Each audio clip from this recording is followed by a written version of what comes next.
नमस्कार, next 9 news देख रही हैं आप और मैं हूं आपके साथ प्रज्ञा सिंह।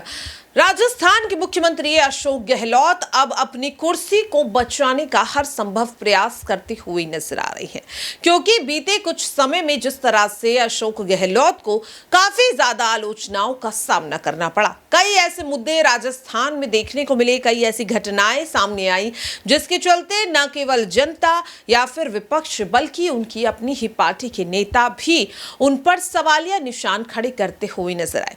फिर चाहे वो सचिन पायलट हो या फिर कांग्रेस प्रभारी सुखजिंदर सिंह रंधावा या फिर यहां पर खुद जिस तरीके से अगर बात करें केसी वेणुगोपाल की क्यों ना हो, ऐसे तमाम नेता जो साफ तौर पर अशोक गहलोत पर सवाल उठाते हुए नजर आए। यहां तक कि एक नेता यानी कि कांग्रेस के वरिष्ठ नेता जो पार्टी को छोड़ चुके हैं, राजेंद्र गुड़ा, वो तो लाल डायरी का जिक्र करते करते पार्टी को ही छोड़कर शिवसेना में शामिल हो गई। अब ऐसे में सवाल ये उठ रहा है कि अशोक गहलोत क्या इस बार अपनी सरकार को बचा पाएंगे, क्योंकि अशोक गहलोत जिस तरह से तमाम दावे करते हुए नजर आ रहे हैं।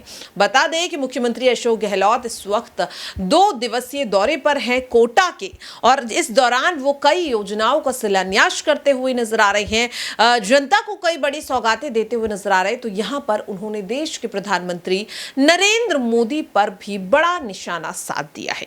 क्या कुछ कहते हुए नजर आ रहे हैं अशोक गहलोत, अब आपको वो बताते हैं। राजस्थान के सीएम अशोक गहलोत पिछले 2 दिनों से कोटा के दौरे पर थे।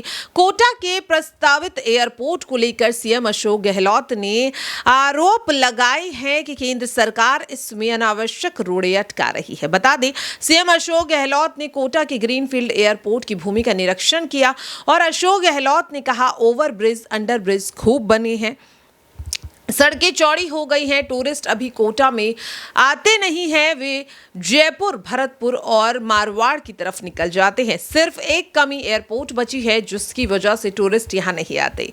इसी के साथ अशोक गहलोत ने पीएम मोदी पर निशाना साधते हुए कहा कि पहले 45 करोड़ रुपए मांगे गए, उसके बाद 55 से 60 करोड़, फिर हाई टेंशन लाइट यहां चल रही है जिसका पैसा स्टेट गवर्नमेंट देगी, लगभग 50 करोड़ रुपए की कीमत चुकानी है। मैंने खुद लोकसभा स्पीकर ओम बिरला से बात की।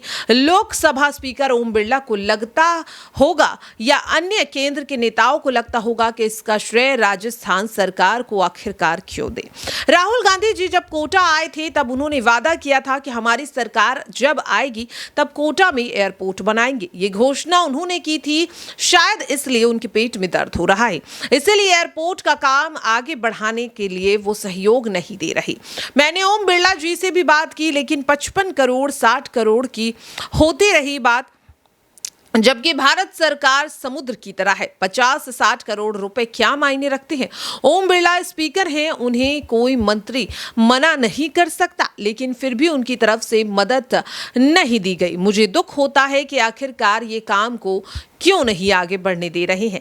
यानी कि साफ तौर पर अपने इस बयान में अशोक गहलोत कहते हुए नजर आए, नियमों में कोई स्थिरता की आवश्यकता हो तो भी कर देना चाहिए। तमाम अड़चनें जो पैदा की गई उन्हें दूर करवाया जाए। सबसे महत्वपूर्ण मामला है कोटा एयरपोर्ट का। ओम बिरला का ये पहला कर्तव्य है कि वो अगले 1-2 महीनों में इस काम को आगे बढ़वा दें। मुझे दुख होता है कि ये काम आखिरकार आगे क्यों नहीं बढ़ रहा है। तो देखा आपने और सुना भी कि किस तरह से अपने इस बयान में अशोक गहलोत ने न केवल बीजेपी या फिर केंद्र सरकार बल्कि लोकसभा स्पीकर ओम बिरला पर भी निशाना साध दिया है। अब देखना होगा कि अशोक गहलोत के इस बयान के बाद क्या लोकसभा स्पीकर ओम बिरला उनकी मांग को पूरा करते हुए नजर आएंगे। फिलहाल के लिए इस खास रिपोर्ट में इतना ही। देश और दुनिया की तमाम छोटी बड़ी खबरों के लिए आप सभी देखते रहिए नेक्स्ट 9 न्यूज। नमस्कार।